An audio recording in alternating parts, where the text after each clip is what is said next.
Freedom! Chiropractor Howie here. I want to thank you for watching my video series. The quote that I want to share with you comes from one of my mentors, Reggie Gold. The quote was from a letter that Reggie wrote while he was the Representative Assembly Chairman of the ICA. Reggie had seen the medicalization of the chiropractic profession and wanted to appeal to the profession to take action. He wrote, "We must never lose sight of the fact that chiropractors do not treat disease, not any diseases. Our practice is limited to the location and correction of vertebral subluxation for the restoration and maintenance of the integrity of the nervous system. This is necessary for every man, woman, and child from the moment of birth to the moment of death, without regard to whatever disease may or may not be present. The dentist fills cavities without regard to whether or not the patient has gallstones, ingrown toenails, or cancer of the pancreas.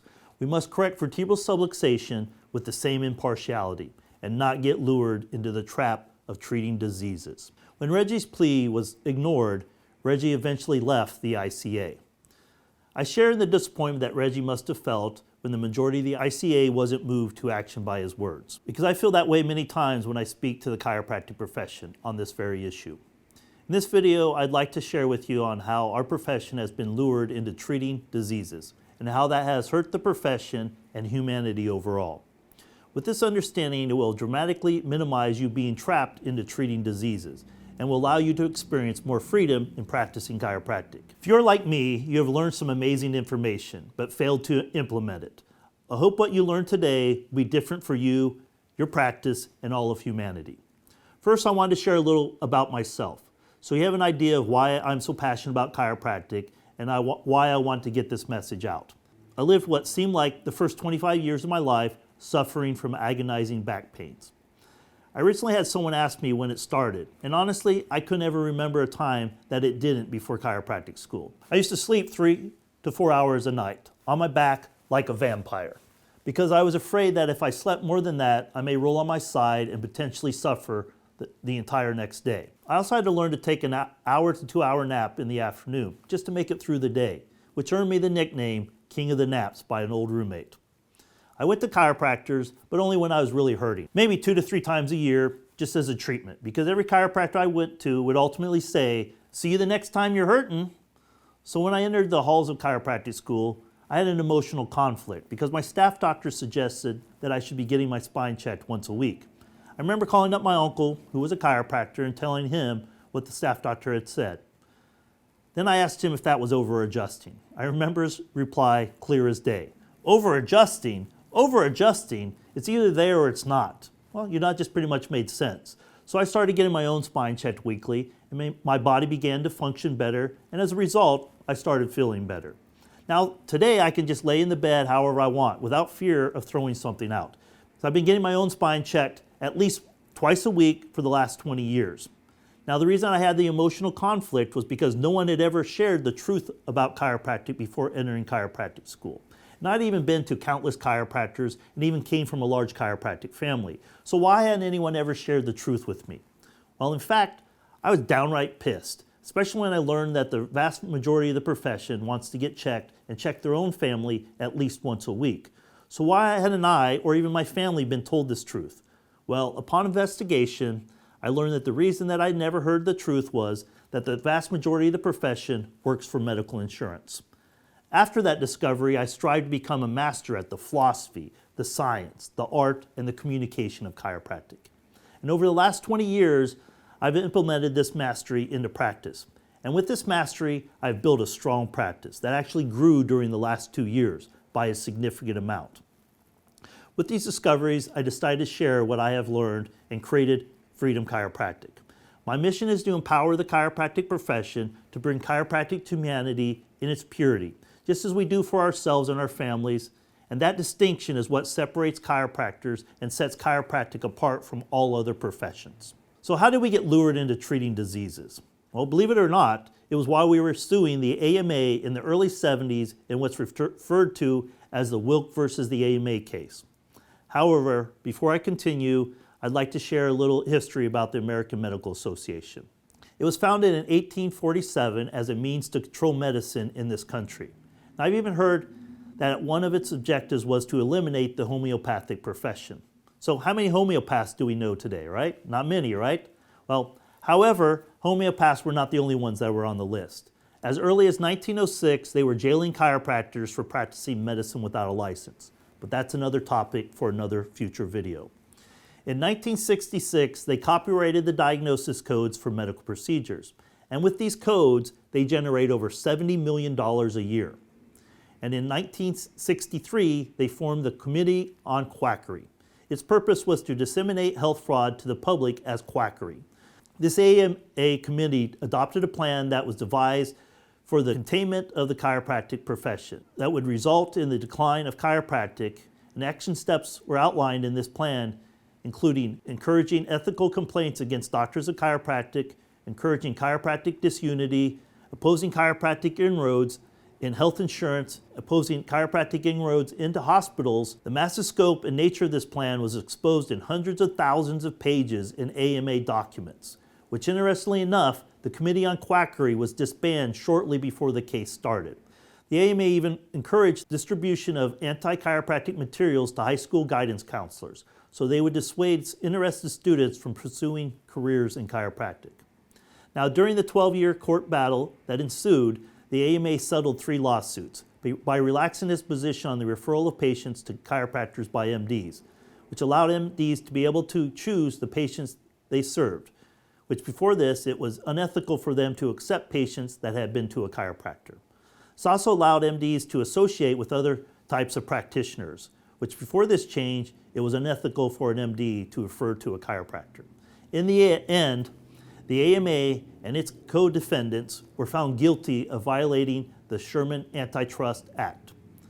The judge asserted that the AMA decided to contain and eliminate chiropractic as a profession, and that it was the AMA's intent to destroy a competitor. Most of us in the profession are aware of the proceedings that I just mentioned. However, the most important event that came from this victory is never talked about amongst the profession. During the 11 years it took us to beat the AMA in court, we are included in the medical insurance trap. Owned by who again? The AMA. As a student, I remember hearing about the Mercedes 80s, where chiropractors could bill for whatever and get paid for whatever. But once we took the bait, the powers that be, our new overlords, wanted us to provide diagnosis codes, medical procedures, and protocols before we could continue to be paid in medical dollars. So those out in practice convinced the chiropractic schools that they need to be teaching these medical procedures. That way the graduating students could continue to be paid medical money. So what do you think happened when medicine was added to the chiropractic curriculum? Well, chiropractic was taken out. So what can we do? First, we need to recognize what caused us to understand the value of getting checked weekly and checking our family weekly. Wasn't it the education, the understanding that the delicateness and importance of the nervous system, and how the vital messages from the brain to all parts of the body can be interfered with, just from the everyday stresses of life, be it the chemical, the physical, the mental stresses of every day. With that understanding, we need to be educating those coming into our offices of the importance of keeping the nervous system free of vertebral subluxations on a lifetime basis for them and their family. When you get the people in your practice to understand this vital idea, it will lead to having a sustainable practice that people will continue to come into regardless of what outside factors there may be, which will provide freedom for you and your practice. Let me give you an example. I had a friend who practiced in this model, and unfortunately he became sick and passed. While he was sick, he had someone covering his office and his wife worked the front desk. When he finally passed, his wife asked the chiropractor covering the office if he wanted to buy the practice. However, he didn't want the responsibility of running his own office. So she asked the DE crowd if anyone would be interested. And by the way, if you don't know what Dynamic Essentials is, I highly recommend that you go. I've been going for over a decade now, and I believe it's one of the other reasons that I've had such a successful practice. Anyways, a DE friend ended up buying the practice. Remember, my DE friend had bought the practice several years after the other friend's passing. And unfortunately, he purchased it in the fall of 2019, right before all the craziness was about to happen.